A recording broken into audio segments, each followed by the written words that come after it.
Hoje é tempo de louvar a Deus.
Que é digno.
Teus pés.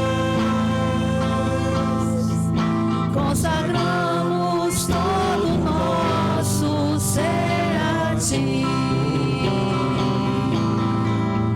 Consagramos todo nosso ser a ti. Diga, eu consagro. Eu consagro todo nosso ser a ti.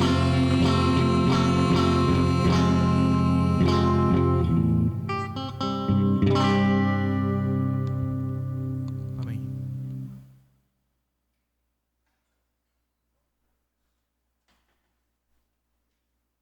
Queridos, vamos orar. Amado Pai, Deus maravilhoso, muito obrigado mais uma vez pelo Teu Santo Espírito, pelo poder de Teu Filho Jesus Cristo, que nos concede o direito e a oportunidade de Te oferecer culto. Nós já lemos a Tua palavra, nós já Te cantamos louvores, mas agora, Senhor, queremos ouvir a Tua voz através do mensageiro que Tu designastes para esta noite.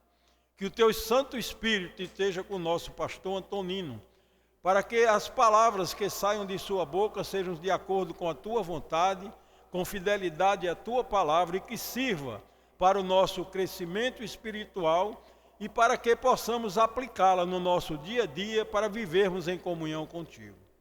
Te agradecemos desde já por tudo que Tu tens feito em nossas vidas, na vida do nosso pastor, que Tu conduziste ali naquela cirurgia, com todas as coisas acontecendo conforme a Tua vontade e segundo o Teu querer, para a Tua honra e para a Tua glória. E assim, Senhor, estamos prontos, com a ajuda do Teu Santo Espírito, abrindo nossas mentes e corações para ouvirmos a Tua santa e eterna palavra. É assim que nós Te oramos, com o poder do nome de Cristo e com o perdão dos nossos pecados. Amém. Antonino, por favor.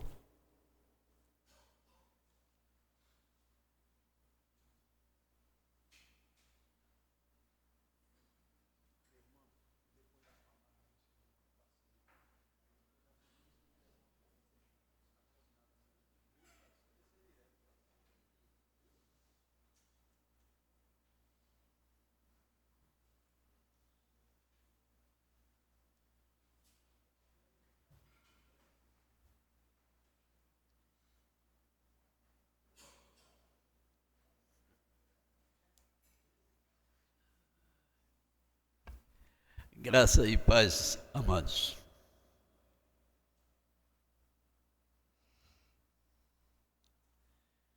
Vamos abrir a palavra de Deus no Evangelho de Lucas, capítulo 12, versos de 13 a 21. Jesus reprova a avareza. Nesse ponto, um homem que estava no meio da multidão lhe falou: Mestre, ordena a meu irmão que reparta comigo a herança. Mas Jesus lhe respondeu: Homem, quem me constituiu juiz ou partidor entre vós? Então lhes recomendou: Tende cuidado e guardai-vos de toda e qualquer avareza, porque a vida de um homem não consiste na abundância dos bens que ele possui. E lhes proferiu ainda uma parábola, dizendo: O campo de um homem rico produziu com abundância, e arrazoava consigo mesmo, e dizendo: Que farei?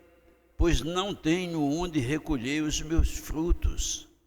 E disse: Farei isto: destruirei os meus celeiros, reconstruí-los-ei maiores, e aí recolherei todo o meu produto e todos os meus bens. Então direi à minha alma: Tens em depósito muitos bens para muitos anos. Descansa, come, bebe e regala-te. Mas Deus lhe disse: Louco, esta noite te pedirão a tua alma, e o que tens preparado, para quem será? Assim é o que entesoura para si mesmo e não é rico para com Deus. Deus aplique sua palavra aos nossos corações nesta noite. Oremos ao Senhor, curve sua cabeça. Senhor nosso Deus, amado Pai que estás nos céus, Tu nos sondas e nos conheces. Tu sabes os motivos por que estamos na Tua casa. Tu sabes as necessidades da nossa alma. E o Senhor também sabe o nosso propósito maior nesta noite, que é Te adorar em espírito e em verdade. E desde já, ó Pai, nós Te rogamos que o Senhor derrame a Sua misericórdia sobre nós e nos faça entender a Tua palavra e que ela cumpra o propósito para o qual ela foi nesta noite destinada. Toma conta de cada um de nós. Fala à congregação, Senhor, depois de ter falado ao meu coração. Perdoa todos os nossos pecados, em nome de Jesus. Amém.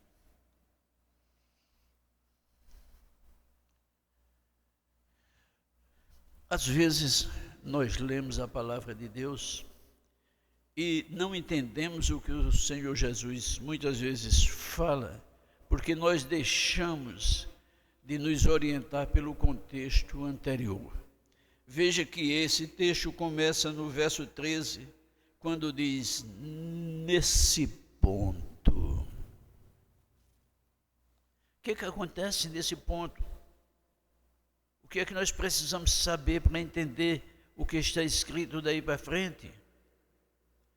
Isso aqui o Senhor Jesus está falando a uma grande multidão, muita gente.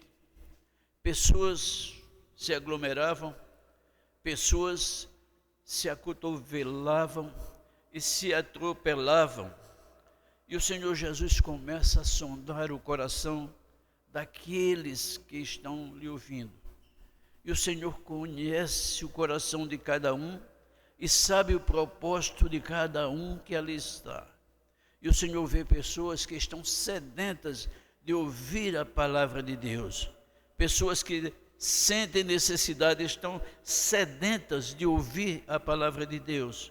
Mas Ele vê também muitas pessoas ali estão apenas por curiosidades. É tanto que Ele articula a sua palavra e os seus olhos estão postos sobre os fariseus. E o Senhor Jesus começa a falar a respeito da hipocrisia daqueles que estavam ali a lhe ouvir. E Ele aproveita a oportunidade para ensinar aos seus discípulos. E a primeira coisa que Ele faz é uma exortação, quando Ele diz aos seus discípulos, acautelai-vos do fermento dos fariseus, que é a hipocrisia. Parece até que o Senhor Jesus está fazendo esse discurso aí na praça. Tal é a realidade dos nossos dias, como campeia, como graça a hipocrisia, como nós somos levados a mudar de opinião para sermos politicamente corretos.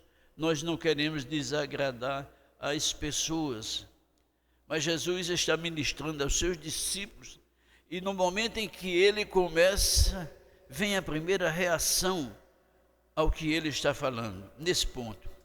Um homem que estava no meio da multidão lhe falou, mestre, ordena a meu irmão que reparta comigo a herança. Mas o Senhor Jesus não está falando de herança, não está falando de haveres, o Senhor Jesus não está falando de poderes, o Senhor Jesus está com uma mensagem divina e aquele homem reage insensível às palavras do Senhor Jesus. Então o verso 13 nos diz que a insensibilidade desse homem é a reação que o mundo tem diante da palavra de Deus. Reage sempre ao contrário do que nós pregamos na palavra de Deus.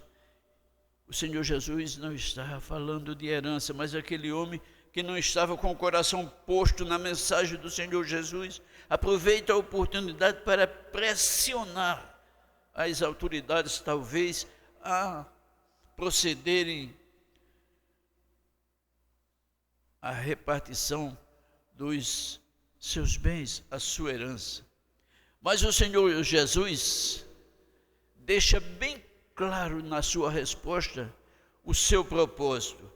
Diz o Senhor Jesus: mas respondeu Jesus: homem, quem me constituiu juiz ou partidor entre vós? Que tenho eu com isso? Para realizar isso, você tem aí os tribunais, você tem as autoridades, porque vocês estão no reino desse mundo. Então, observem as leis do mundo. Eu não tenho nada a ver com isso, porque o Senhor Jesus tinha um propósito muito maior. Jesus estava falando do reino de Deus, e aquele homem reage com as coisas do mundo. No verso 15, é quando Jesus retorna à palavra, e ele começa a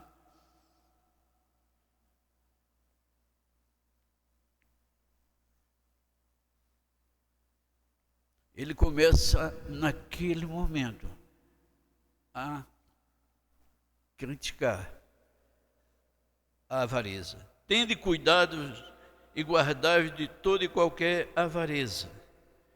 É o que ele diz aos seus discípulos. Porque a vida de um homem não consiste na abundância dos bens que ele possui. Como nós vivemos apegado às coisas que nós possuímos. E nós brigamos, e nós lutamos, e muitas vezes matamos e morremos por aquilo que nós não levamos. Chegamos ao mundo sem nada, e sem nada nós nos vamos desse mundo. No entanto, nós brigamos, nós lutamos, como se nós fôssemos levar alguma coisa. Nós queremos deixar para os nossos filhos valores que não são os mais essenciais. Nós queremos dar aos nossos filhos, muitas vezes, aquilo que nós não temos. Muitas vezes nós projetamos em nossos filhos os nossos sonhos, as nossas vontades.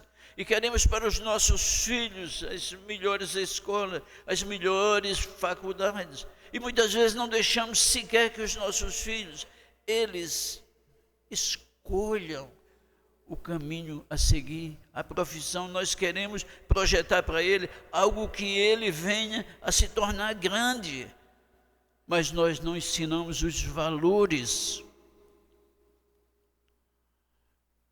Jesus está nos dizendo aqui que não é a abundância dos bens que nos traz a garantia da felicidade. Senão todo homem rico era feliz e todo pobre seria inevitavelmente infeliz. E isso não é verdade, porque a felicidade é um estado de alma, é uma conquista do interior nosso, é algo que vem de dentro da nossa alma, algo que produz alegria em nós. E a alegria de nós crentes, ela não vem de fora para dentro, mas ela vem de dentro para fora. Então Jesus está reconhecendo o pecado da avareza. No verso 16, ele faz a aplicação de uma parábola. E ele diz: o campo de um homem rico produziu com abundância. Jesus não tinha nenhum preconceito com o rico, como não tinha nenhum favorecimento com o pobre pelo fato dele ser pobre.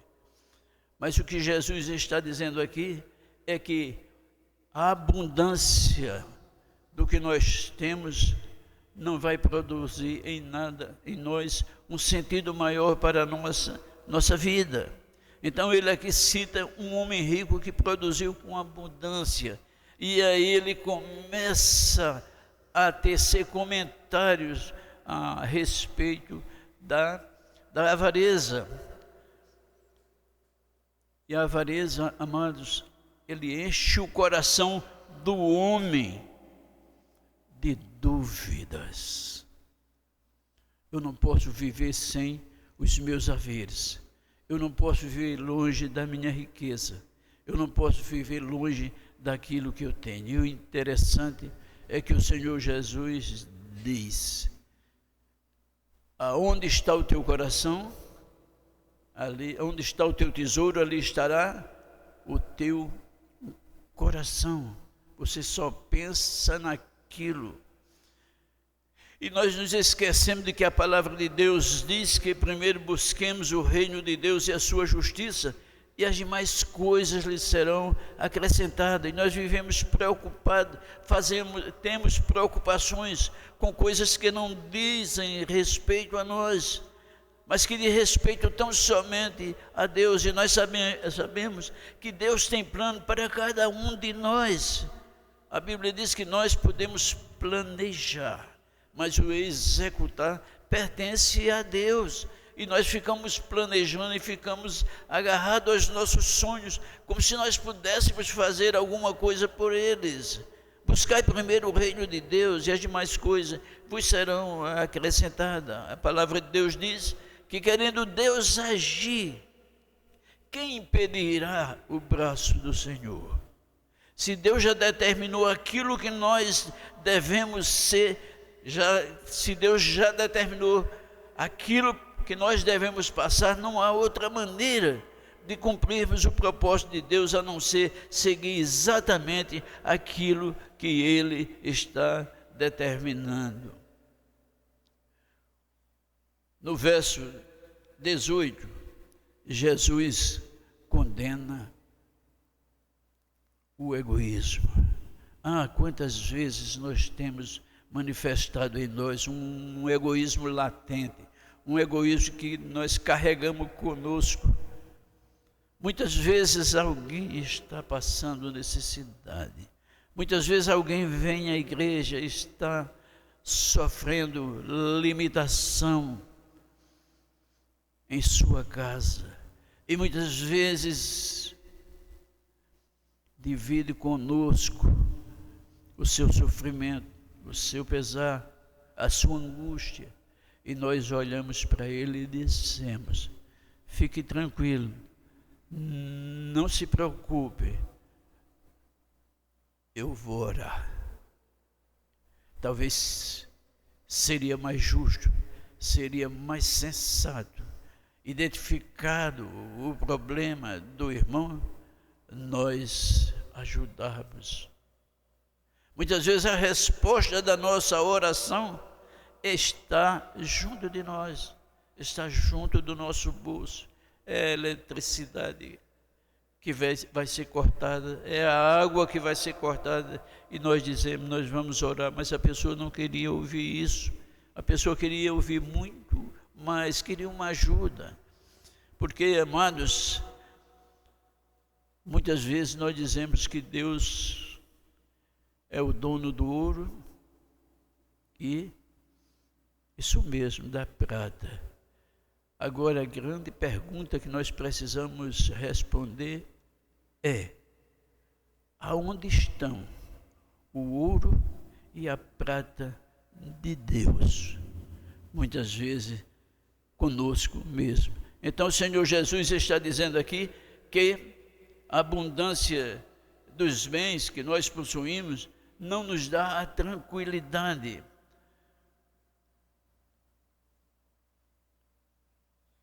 Verso 18, aquele homem diz: farei isto, destruirei meus celeiros, reconstruí-los-ei maiores, e aí recolherei todo o meu produto e todos os meus bens.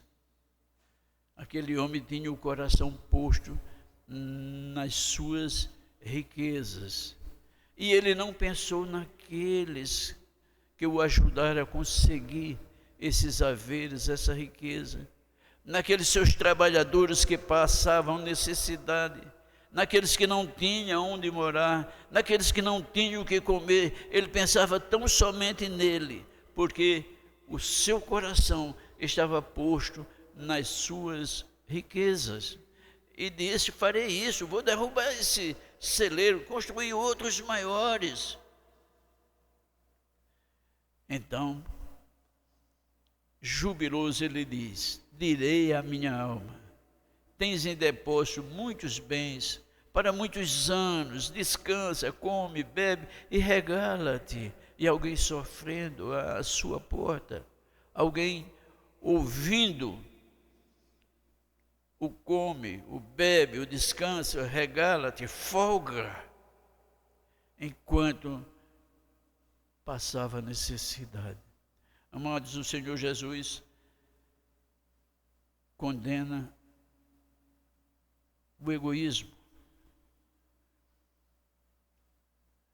Verso 20, mas disse-lhe Deus: louco, esta noite te pedirão a tua alma, e o que tens preparado, para quem será? Esse é o fim daqueles que têm como objetivo na vida ter as coisas, quando na realidade deveria ser e não ter. Quantas pessoas que estão totalmente dominadas pelas suas riquezas. Um amigo meu, parente meu, um homem rico, e ele sentado perto de mim começa a enumerar as coisas que fizera. E de repente ele para e me pergunta: ele doente, ele não diagnosticado a sua enfermidade, mas ele sentia que estava se esvaindo, e ele pergunta para mim e diz: para que eu trabalhei tanto? Para que eu me esforcei tanto? Para ter tantas coisas, e eu vou ter que deixar tudo isso? Finalmente ele acordou para a vida. Da vida não se leva nada. Da vida só se leva a vida que se leva.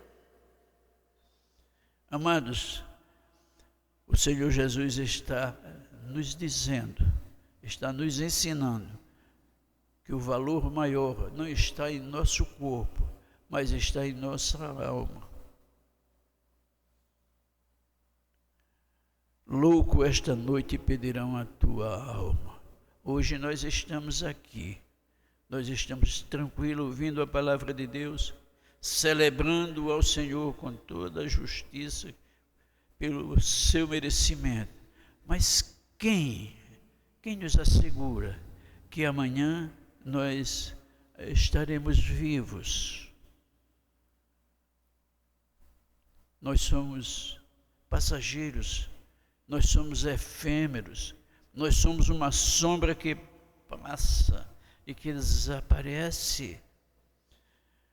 E quando nós pensamos em permanecer muito tempo aqui, talvez alguém se lembre da gente daqui a 5 anos, 10 anos, mas daqui a 50 anos ninguém sabe, nem os nossos sucessores vão saber o nosso nome. Nós passamos com o tempo. Por isso, esta noite pedirão a tua alma, e o que tens preparado, para quem será? Você lutou tanto, você se esforçou tanto, trabalhou tanto, para que outro venha e gaste em seu lugar. Você não usufruiu de nada. Amados, esta noite pedirão a tua alma, e o que tens preparado, para quem será? O que nós preparamos para o final da nossa vida, o que nós entesouramos para o final da nossa vida, o que nos espera amanhã. Assim é o que entesoura para si mesmo e não é rico para com Deus. A palavra de Deus, ela é viva e eficaz. Se nós quisermos ser felizes nesta vida, não há outro caminho a não ser nos dedicarmos ao Senhor.